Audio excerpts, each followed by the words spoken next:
महाराष्ट्राचे महसूल मंत्री बावनकुळे यांनी अशी घोषणा केली की महाराष्ट्रातील आदिवासींच्या जमिनी बिगर आदिवासींना भाडेपट्ट्यात देण्यासाठी आम्ही कायद्यात दुरुस्ती करणार आहोत। ही अतिशय गंभीर बाब आहे। आदिवासी नेता म्हणून सांगू इच्छितो की अशा प्रकारे आदिवासींच्या जमिनीमध्ये जमीनच्या कायद्यामध्ये हस्तक्षेप करण्याचा सरकारला अधिकार नाही। जे कायदे बनलेले आहेत आदिवासींचे ते जाणीवपूर्वक आदिवासींच्या जमिनीचे संरक्षण, आदिवासीच्या अस्तित्वाचे संरक्षण देण्यासाठी आहे।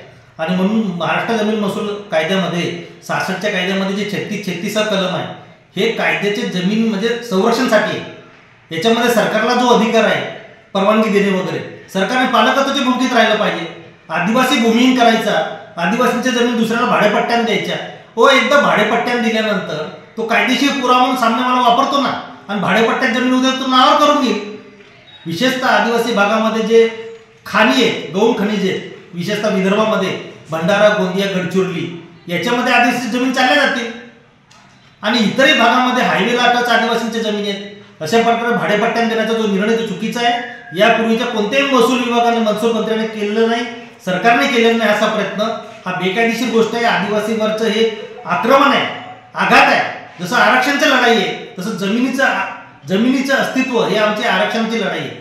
आमची आरक्षित जमीन आहे, आमची संविधानिक जमीन आहे, आम्हाला कायद्याचं संरक्षण आहे। ते संरक्षण काढता कामा नये, नाहीतर आदिवासी देशोधडी लागेल, आदिवासी गरीब होऊन जाईल, आदिवासी भूमिहीन होईल। अशा प्रकारे आदिवासींच्या जमिनीच्या कायद्यात हस्तक्षेप करणे आणि ते पण उद्योगपतींच्या फायद्यासाठी, धनगडण्याच्या फायद्यासाठी मान्य नाही।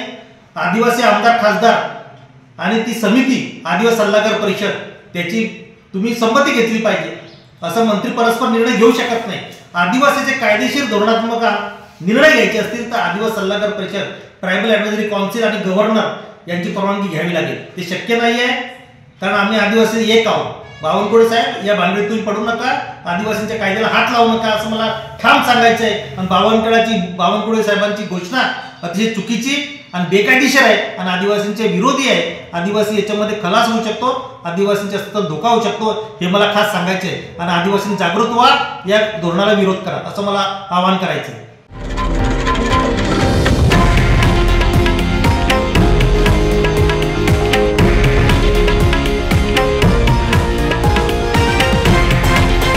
हे आहे देशातील नंबर 1 न्यूज नेटवर्क आणि आपण पाहत आहात TV9 मराठी, एकमेव।